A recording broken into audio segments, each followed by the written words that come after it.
Luuyan na to ani mga katropa. Okay na dong? Sige atong dawaton mga igalatong pulso ng Pilipino. Lukat sa gawas katropang Larsanyol. XFM Report. Yes, mga katropa, lahat na karundriya sa may Tagum City Hall Ground alang sa tuwang pulso ng Pilipino o ganining takna katropa katel o sa vendor ang tuwang mahinabi bahin sa tuwang topic karong adlaw mga katropa. So dito malangay, sir, maayong buntag, sir. Pangalan, sir? Pinyola Parason Junior. Pila ka tuig ng vendor? At dugay na ay. Dugay na. 1997. Oh, yan. So good. Sa imong pagpaninda, sir, apektado ba ka sa mga corruption sa Pilipinas? Okay ra. Sa imong income? Okay ra bang pud kay. Buhi lang mo ha. Buhi lang ya. Ayan, sir, ito ang topic karon, sir. O yun ka bang i-impeach si PBBM o patiwason lang sa siyahang termino? Ayun, sa ako alang Oo. isip ipili nato nga siya na yung presidente. Oo. Patiwason nato ay. Oo. Tiwaso na lang. Karong 2028 Kapit na. hapit na bitaw. Mamulat lang sa tana. Hulaton lang usa. Oo. Sir, kung may tabo sa 2028 sir nga election sir, muboto ba ka sa mga i-endorse ni PBBM nga presidente? Depende. Depende. Kay layo pa man sa layo pa man makapamili pa man kita og kinsa atong pilion. Pero musalig pa ka sir kung iyang mga linyada ang mudagan ng presidente. Musalig pa gihapon. Di mong punta ka kuan na kay simpre di pa man kita ka sure gyud og kinsa gyud mo kuan gyud na kanang mga Mga iyang endorse. Pero sa imong tan-aw sir, doon na ba maayong epekto ang impeachment sa usa ka presidente? Doon na kay maayong epekto sa maani karon. Kung impeach impeach si Pangulong Marcos, matulid ka ang mga sayop sa Pilipinas. ay kung i-impeach si kuan so na bito gi-impeach bito si Irap usa may na itabo. Mura gihapon. Oro gihapon ay ang atong nasod. Yang ato lang diha nga kuan na lang ay ganang isip siya presidente ato lang Patiwason na lang. Patiwason. Ayan. Niya maura maghapon kung ato nang kuan niya ang magsunod kisa maura gihapon og kuan Ayan. ang ato lang nga kanang sabtong po nato ang iyang kuan. Tagaan sa tsansa nga ipakita ang iyang kakayahan. Kakayahan kung tanaw nato nga murag way Wala di yun. niya makaya yang kuan ay total 28 election Pilit na bago. dili tagbago. Ayan, sige sir, salamat sa imong reaction sir ha. So, moto katrobang adal to nahipos nga reaction ni sir matod pa ni sir nga duol na malandaw ang 2028. Pa humanon na lang daw si PBBM sa iyahang termino aron nga mapili og bag-ong leader nga makapaayo sa ato ang nasod Pilipinas. Gikan diri sa Tagum City Hall Ground kauban si Darwin Dulatres sa kamera. Alang sa nakiusang Pilipino para sa Pilipinas, katropang Larsanyol, XFM News. Live Report. XFM Report. Salamat ka tropang Lar. Matod pa mga higala sa atong nainabi alas sa atong pulso ng Pilipino. Pahumanon na lang mga katropa. XFM Katropa. Anyway, no? May punto man pod, no? Pero mas mayo gitong mahawa.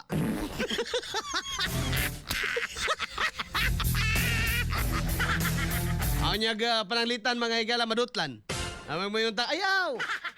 Pananglitan mga higalag makita gyud ang pinaagi mga higalas ligong mga ebidensya. Labon ang vice presidente ilang ipa-impeach. Di kabalos po ning grupo karon mga higalas pikas. Pero nakamaot abi nimo no.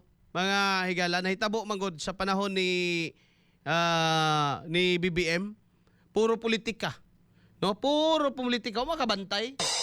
Nga sa iyang administrasyon ba nga nakita nato ang gobyerno sige lang may galang hearing. Ano ba? Katong una mga galang first 3 years pa man ron, no?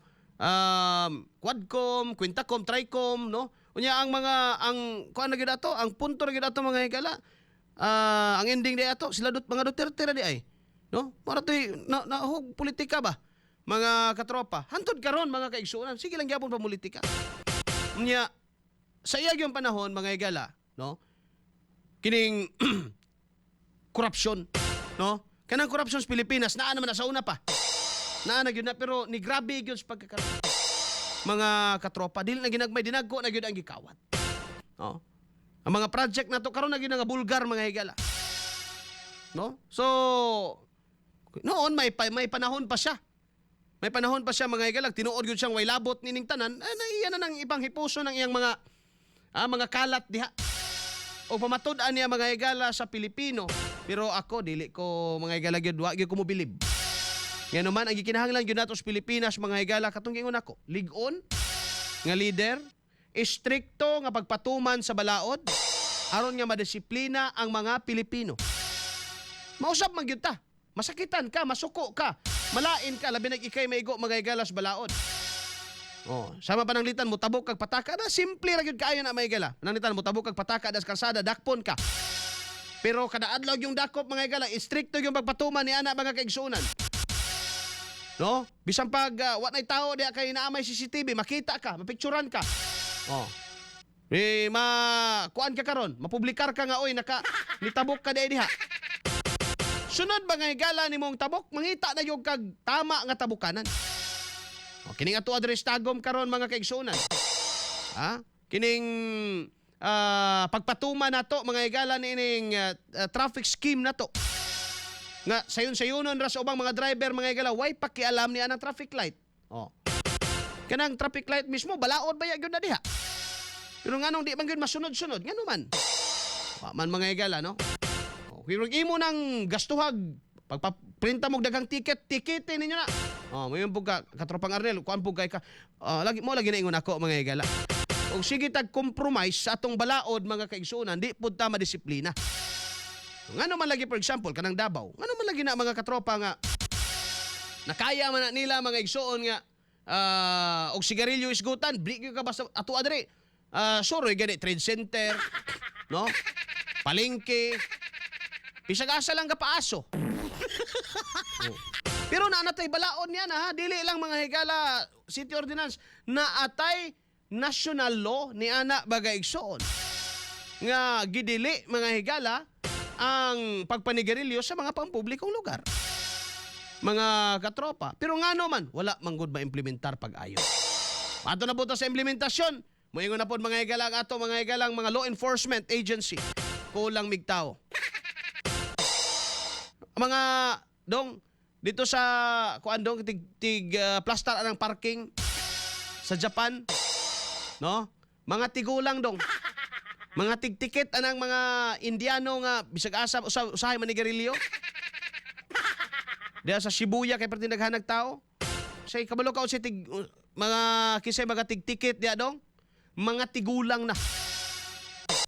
No, mga tigulang na mga higala. Uy, di man lagi.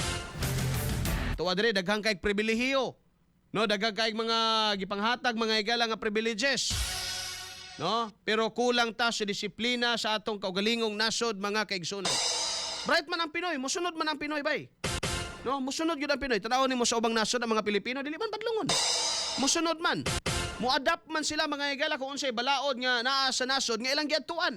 Kung Amerika mga higala, mo-adapt po sila sa American law. Kung Japan lang atuan, mo-adapt po sila mga higala unsay pamalakad mga higala sa Japan. Kung adto sila Saudi, ila pong adapon mga higala ang kining balaod sa Saudi. Nganong ug naa sa Pilipinas, di man nato maadap-adap ang nasod atong kaugalingong mga balaod. Nakapait diha eh. Alas 9:22, pwede sa ta mga higala, libreng bakuna, batok, tipdas. Oy, katong mga kabataan diha mga higala, tipdas og rubella, no? Sa Tagum City formal nang sugdan karong adlaw mga higala, no? Ning Oplan ligtas tipdas mga kaigsunan. Atong sharon ang katikaran niini. Atong balikan mga higala.